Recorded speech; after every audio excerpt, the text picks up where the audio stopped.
Welcome, curious minds, to the deep dive. In a world just awash with information, it's easy to feel overwhelmed, right? Trying to figure out what truly matters amidst all that digital noise. Our mission here right now is really to cut through it, to pull out those nuggets of knowledge, the insights that help you be genuinely well informed. And today, we're tackling a question that kind of underpins so much of our modern economy, one that I guarantee has touched your life in countless ways, maybe without you even realizing it. Have you ever stopped to wonder how businesses really pin down what things cost in our, increasingly digital world? It's far more complex, more dynamic, and frankly, pretty fascinating than you might first think. So today, we're embarking on a deep dive into digital costing. We'll be unpacking a fantastic source from Heather Freer. She's a subject matter expert, an SME at BPP Professional Education, and this was published by CIMA. Now, this isn't just some, academic exercise. It's really the evolving blueprint for modern management accounting. It reviews how digital tech is fundamentally transforming the way businesses track, understand, and strategize around their expenses. We're talking about a whole spectrum here. It stretches from like the tangible nuts and bolts of traditional manufacturing all the way to the, almost ethereal realm of purely digital products and services. Yeah, what's truly foundational here, I think, is that we're seeing this profound, really transformative shift. It's about how organizations not only perceive costs, but how they actively manage them. It goes way beyond just, crunching numbers after the fact. It's about fostering a real-time understanding, empowering this kind of strategic agility. It allows businesses to react, often, instantly, to the ebb and flow of market changes, internal dynamics. This deep dive will really shed light on two interconnected yet quite distinct areas, crucial areas for anyone navigating today's business world. First, we'll explore the intricate mechanics of these sophisticated digital costing systems and the extensive, almost revolutionary benefits they bring for traditional physical products, manufactured good, the things you can actually hold. And then we'll pivot to a completely different challenge, the unique, often kind of counterintuitive, and yes, sometimes baffling complexities of costing digital products themselves. We're talking apps, streaming content, software stuff without physical form. And this raises a really important question for any business today, doesn't it? Are your costing methods genuinely keeping pace with the digital economy? Or are you maybe inadvertently relying on older models that just aren't fit for purpose anymore? That is a critical question, and it really speaks to the heart of what we try to do here. Our mission for you today is precisely that. To offer you a shortcut, a way to get exceptionally well informed on this vital topic. You'll walk away not just with a clear idea of what digital costing is conceptually, but with a real appreciation of why it matters. Connecting it to everything from, say, the precise pricing of your morning coffee to the underlying economics of the latest app update on your phone. It's foundational knowledge, I really believe, for anyone trying to truly grasp how modern commerce actually works. All right, let's unpack this. Okay, let's start by painting that big picture. What exactly is a digital costing system? Our source material helps us understand this fundamental shift away from older, often more manual methods that many traditional businesses might still remember or heck, maybe even still use to some degree. Just picture a business that's been around for decades, maybe a manufacturer or a longstanding service provider. How did they typically gather cost info? Historically involved a lot of, painstaking human input, didn't it? Spreadsheets updated weekly, perhaps, monthly reports meticulously compiled from different departments, often relying on aggregated data, not really granular detail. It was largely looking backwards, a view in the rearview mirror, trying to figure out what had happened financially. That era, fascinating for its sheer effort, I suppose, is rapidly being replaced. Yeah, absolutely. And when we connect this to the bigger picture, a digital costing system fundamentally redefines the entire scope of data collection and analysis. It's much more than just an upgraded spreadsheet. It's about building an entire interconnected digital ecosystem. Think of it like weaving this comprehensive live web of information that links up every relevant point, every node. At its core, a system like this integrates a business's internal digital systems. These are the operational heartbeats, right? Things like production line management systems, real-time inventory tracking, sophisticated purchasing platforms, even sales order processing systems. But, and this is crucial, it doesn't stop at the company's four walls. Critically, it extends its reach to seamlessly integrate with the digital systems of its external partners. So that means its network of suppliers, its diverse customer base, and even the broader market itself. We're talking external data feeds monitoring everything from commodity prices to, geopolitical shifts that might impact supply chains. The truly revolutionary element here, the real game changer, is the incredible power of real-time data. Data in this kind of integrated ecosystem isn't gathered periodically, in batches at the end of the month. It's harvested continuously from all these diverse internal and external sources. It's pulling from the vast landscape of the internet too, and it's processed in real time. This gives you continuously up-to-the-minute cost information, a living, breathing financial picture. It accurately reflects current market conditions, current operational efficiencies, current input prices, not historical averages, not last quarter's estimates, but what's happening right now. It's like, imagine trying to navigate a ship across a stormy sea using maps that are a year old. Yeah, not ideal. Exactly. You're bound to hit unforeseen problems, miss crucial opportunities.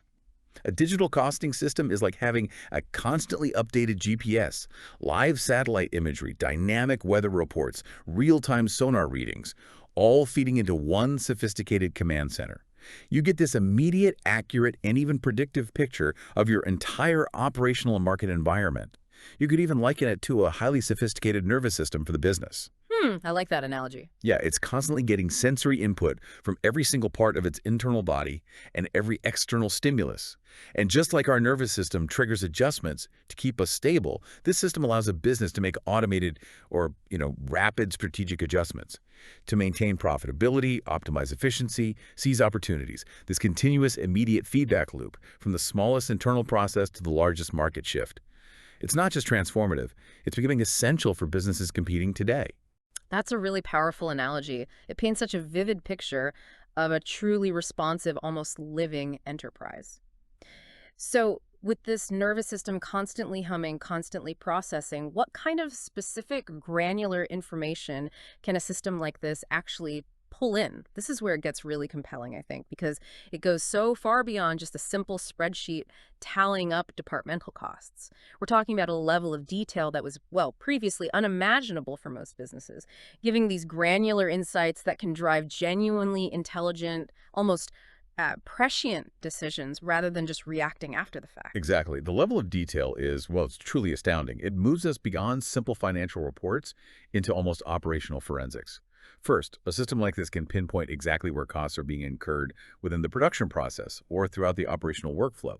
This isn't just Department X spent Y, it's surgical in its precision. For instance, in manufacturing, it might reveal that, say, a specific machine on an assembly line is unexpectedly using more energy because of a maintenance issue that hasn't been flagged yet. Or maybe that a particular stage in a complex service delivery process consistently takes longer than budgeted, but only for certain types of clients. This level of granularity, often fed by Internet of Things sensors, automated logs, time-stamped activity data, it helps instantly reveal these hidden inefficiencies or unexpected cost centers that manual tracking, relying on averages and human observation, would almost certainly miss until it was, frankly, too late. It allows management to target interventions with real precision, addressing the root cause of cost overruns, not just the symptoms. Secondly, the system meticulously tracks the precise time taken for every step in production or service delivery. Our source gives a great example: time taken to assemble a mattress in a mattress business. In a traditional factory, you might rely on an estimated average assembly time, perhaps based on old data. But a digital system can track each individual mattress, each assembler, each specific task. It provides real-time data on variations, bottlenecks, even peak performance periods. This micro-level detail may be collected via RFID tags on components or automated workstation logging, maybe even wearable tech for staff. It allows for unprecedented micro-optimization of assembly lines. Or, in a service business, it allows for a much more nuanced analysis of how long specific tasks take for different clients or under varying conditions. This enables far more accurate resource allocation, better scheduling, and ultimately maybe even fairer client billing based on the actual effort involved. Then there's dynamic material pricing, another crucial component. The system continuously provides current purchase prices for materials and components. Our source mentions current prices for graphite in a pencil manufacturer. Okay. Think about commodities. Their prices can fluctuate wildly, right? Day to day, sometimes even hour by hour, driven by global events, supply chain hiccups, geopolitical tensions, even just unexpected weather. Relying on last month's price, or even yesterday's, can rapidly lead to under or over costing your product, which either eats your margins or makes you uncompetitive. Oh, yeah, you're always behind the curve. Exactly. Real-time data, often pulled via APIs directly from supplier systems or commodity exchanges, lets businesses react instantly. They can seize opportunities, make significant savings on bulk purchases if prices momentarily dip, Or, conversely, they can immediately adjust product pricing if input costs suddenly spike, protecting those crucial profit margins. Yeah. It turns that volatility from just a risk into, well, potentially a direct lever for profit. And finally, it offers real-time monitoring of wastage levels. This isn't just a report you get at the end of the month showing how much scrap there was. It's live. The system identifies waste as it happens, whether that's material scrap, energy consumption going above a set threshold, or even just idle time for machinery or staff. This helps pinpoint areas for immediate process improvement. It highlights maybe deficiencies in material handling or even spot supplier quality issues that consistently lead to higher scrap rates or rework. For example, if a specific batch of raw material from supplier A, identified by its batch number, consistently causes problems downstream, the system flags it right away, allows for rapid investigation, maybe switching suppliers or addressing it with supplier A. This leads to both significant, often immediate cost savings and, increasingly important today, substantial sustainability benefits. Reducing resource consumption, minimizing that environmental footprint. Just think about the products you interact with every single day, your clothes, your food, electronics. Imagine the profound difference knowing the exact cost of every tiny component, every second of labor, every watt of energy, every gram of waste. Imagine what that does to the final price tag you see. It allows for a much more accurate and dynamically adaptive reflection of the true cost and ultimately the value. That's truly remarkable. So we're not just getting this incredible granular real-time stream of data. It's like a living, breathing picture of the business.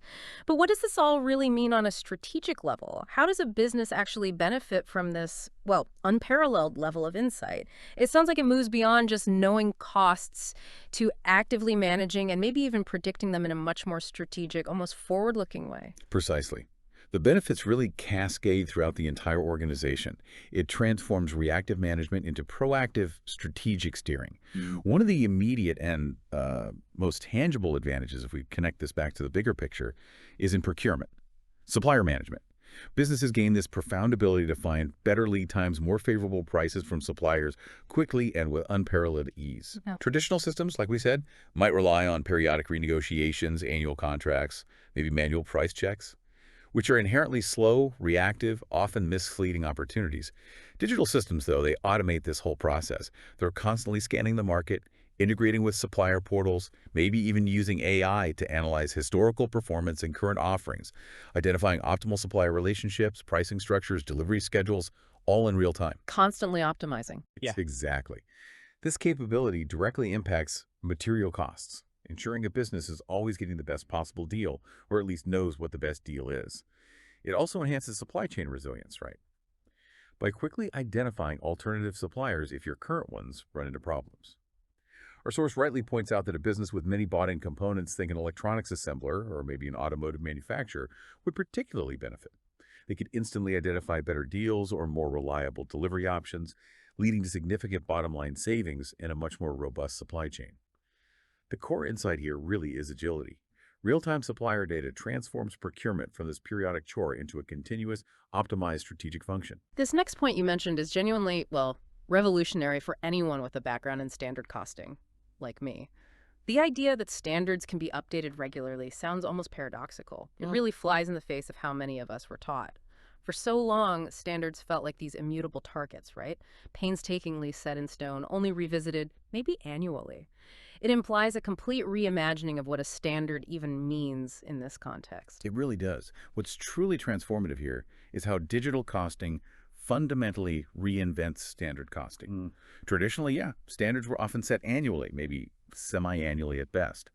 The inherent problem, as you know, is that in today's fast-moving economic and operational world, these standards can become outdated almost as soon as they're published. Instantly irrelevant sometimes. Pretty much. Imagine setting a labor rate standard at the start of the year. Then suddenly there's a labor shortage or a new union agreement drives up wages mid-year. Your old standard is immediately useless, right? And it makes all your subsequent variance analysis misleading. With the digital costing system, the whole paradigm shifts. Information is obtained and integrated in real time from every operational touchpoint, every external market source. This means standards reflect current operating conditions, not last year's assumptions, not even last week's. So if a new, more efficient machine comes online or a raw material price suddenly shifts due to some global event, or even if a new training program cuts assembly time, the standards can be automatically and dynamically updated to reflect that new reality. often without any human intervention. And this dynamic updating leads to significantly improved variance reporting. Because your standards are continuously current and accurate, any variances that do occur are genuinely indicative of actual deviations from optimal operations. These are true inefficiencies, or maybe genuine opportunities if it's a favorable variance, rather than variances just popping up because the benchmark itself was stale. So you trust the numbers more. Exactly. Management can place immense trust in the variance reports. They highlight true performance issues or successes, providing a really reliable basis for corrective action or for replicating best practices across the organization. And here's where it gets truly revolutionary conceptually. Real-time standards should, in theory, mean there are no planning variances. Right, that's the bit that blows my mind a little. Yeah. Planning variances usually arise when the initial plan, the standard itself, was flawed from the get-go, based on wrong assumptions, outdated market data. But if your standard is always current, always reflecting the absolute latest conditions and market prices, then any deviation from that standard is purely an operational issue. It's a deviation from current performance expectations, not a flaw in the initial planning. This raises a really important question for you to think about. How does that level of immediate, accurate, almost incontestable feedback fundamentally change management's focus and accountability? It must sharpen it incredibly. It shifts the conversation dramatically, from debating whether the plan was right to immediately addressing operational execution. It fosters this culture of continuous improvement, real-time problem solving. The profound insight really is that real-time standards aim to eliminate planning variances. This forces management to shift focus from debating a static plan to immediately tackling operational execution and true performance deviations. It fundamentally transforms accountability and drives continuous improvement. That's a powerful shift in accountability, definitely. It offers such a clear line of sight between action and consequence. So it's not just about what happened, but why it happened, with almost surgical precision. This sounds like, well, the holy grail for managing expenses, a deeper, more actionable understanding of the cost drivers themselves. Absolutely. It's about gaining that deep causal understanding that fuels genuine strategic advantage. The improved grasp of cost drivers, illuminated by all this granular real-time data, allows for vastly superior cost management. Businesses can pinpoint with unprecedented accuracy the specific activities, the resources, even individual processes that truly drive costs. And then they can target them for efficiency gains or maybe strategic reengineering.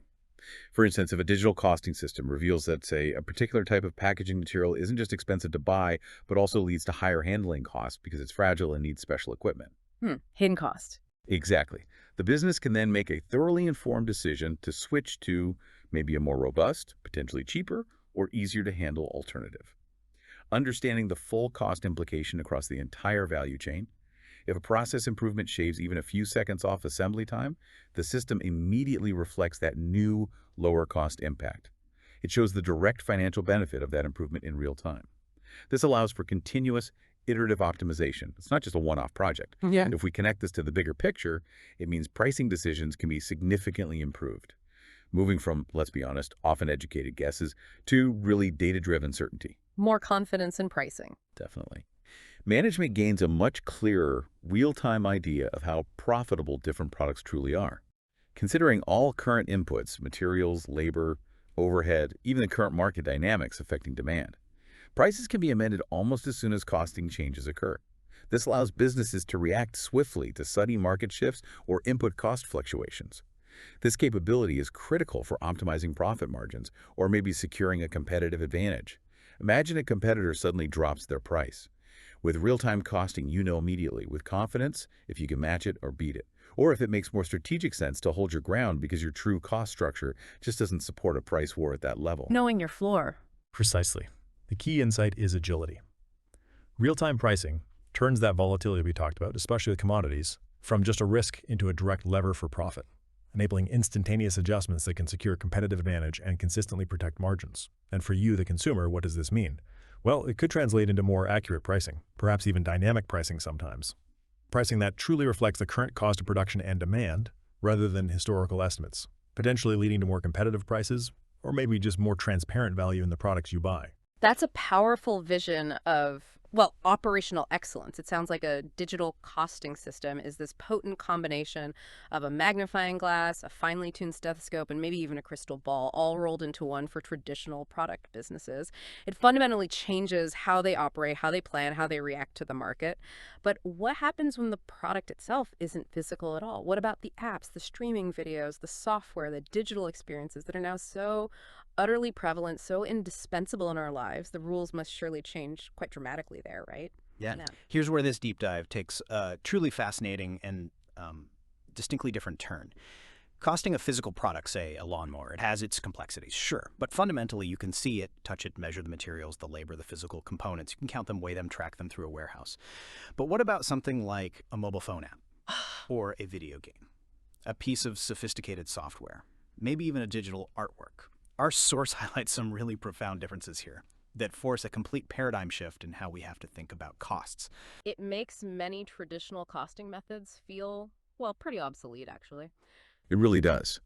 What's genuinely fascinating is how the very nature of a digital product forces us to rethink almost every assumption we hold about costing. First off, a digital product, whether it's a video file, an application, a software license, it's entirely without physical form. It's intangible, just bits and bytes. Right. And crucially, the costs of reproduction for that digital product are virtually minimal. They approach zero, especially when you compare them with physical goods. Once that initial version is created, a code is written, the video is edited, copying it 1,000,000 times and distributing it globally costs almost nothing, beyond maybe some marginal data transfer costs or server capacity. Maybe? Exactly. Contrast that sharply with the physical product, where every single additional unit incurs fresh material costs, labor costs, plus packaging, handling, shipping expenses. For a digital product, the marginal cost of an additional unit, whether that's another download, another user signing up, another stream, is effectively negligible. And that fundamentally changes the entire economic model. This inherent characteristic leads straight to the second key difference, the need for significant, often absolutely massive upfront design and development costs. It's a big initial investment. Huge. For digital products, this is overwhelmingly where the bulk of the expense lies. Think of the hundreds of thousands, often many millions, spent developing a new video game with incredibly intricate graphics and complex storylines, or a sophisticated business software suite that automates critical functions across an enterprise, or even a high-quality streaming series that demands extensive production, special effects, post-production. All that investment, all that capital outlay happens before a single unit is ever sold, downloaded, or viewed by a user. This causes the cost structure to shift dramatically. You move away from ongoing variable manufacturing costs, which dominate for physical products, towards much lower ongoing and often relatively fixed costs during the product's lifetime. These might include server maintenance, cloud infrastructure bills, cybersecurity measures, basic customer support, things that generally scale less directly with each additional user compared to building another physical item. Another significant difference. While costs for physical materials are almost non-existent for digital products, there's no steel, no plastic, no fabric, no physical components to buy. Labor costs are exceptionally high, particularly for that initial design and development phase. Skilled labor, presumably. Highly skilled, yes. This work frequently involves extensive freelance staff, specialized programmers, UI/UX designers, content creators, animators, intellectual property lawyers, perhaps. Their expertise is the primary raw material, in a sense. And then there's a truly fundamental distinction that completely upends traditional accounting. There is no inventory. Right, no warehouse needed for apps. Exactly. This raises that important question. What does inventory even mean for an app or a digital video file or a software license? The answer, of course, is that it just doesn't exist in the traditional sense. And this has huge implications, right? For financial reporting, for warehousing costs, for inventory management systems, all these traditional cost areas simply vanish in the digital realm. You don't have to worry about physical obsolescence of stock sitting in a warehouse gathering dust, or paying storage fees for an app that just resides in the cloud. It means a completely different approach to asset valuation and, crucially, cost absorption. That's a profound set of differences. Really changes the game entirely. So, okay, if you don't have physical inventory, your upfront development costs are massive, and the cost of reproducing the thing is near zero. How on earth do you determine a unit cost for an app or a software subscription? It sounds like trying to divide this huge initial investment by an incredibly uncertain, fluctuating, and often unknowable number of future sales or users. This must be incredibly difficult to predict, especially when the success of a digital product can be so volatile, so unpredictable. Hit or miss, almost. You've absolutely hit on perhaps the most significant challenge in costing digital products. Indeed, establishing a reliable, standard unit cost for digital items can be incredibly challenging, even for the most sophisticated businesses. And this is precisely where many organizations really struggle to find stable ground, financially speaking. The core problem is that unit cost calculation fundamentally requires knowledge of two things: total costs and a predictable sales volume. And you have neither, Yeah. reliably. Well, the total costs are hard enough to predict, as we'll see, but the sales volume, that's the real kicker. With digital products, since the marginal cost of producing one more unit is practically zero, the unit cost essentially becomes an average. It's the total fixed development costs spread over the total units sold or users acquired over the product's entire lifespan. And that denominator, the sales volume over the lifespan, is precisely the big unknown. It is notoriously difficult, borderline impossible sometimes, to precisely predict sales volume for a new digital product.